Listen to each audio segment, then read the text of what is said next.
A história da sociedade humana tem uma baita história, né?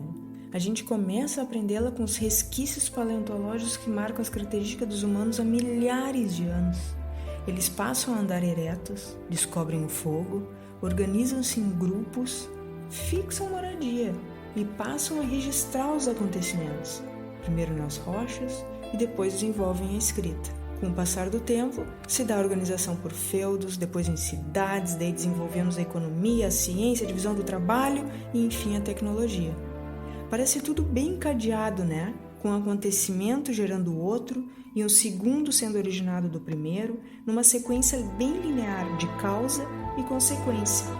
Assim também, dentro dos estudos que nós fazemos de história e filosofia da ciência, de forma bem linear, a gente costuma pesquisar e relatar os conhecimentos gerados antes e depois da institucionalização da ciência na modernidade. Por outro lado, muitas pesquisas históricas têm repensado essa história tão linear que nós construímos e que nos contam.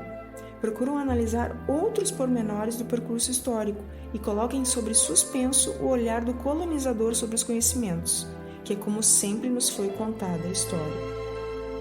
Foi assim que nós repensamos a ideia do descobrimento das Américas, quando por acaso Colombo, à procura das Índias, chegou aqui.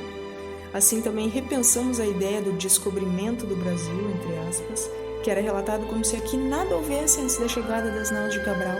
Isso é, a gente tem buscado outras condições de possibilidade para que cada acontecimento histórico pudesse ter se passado.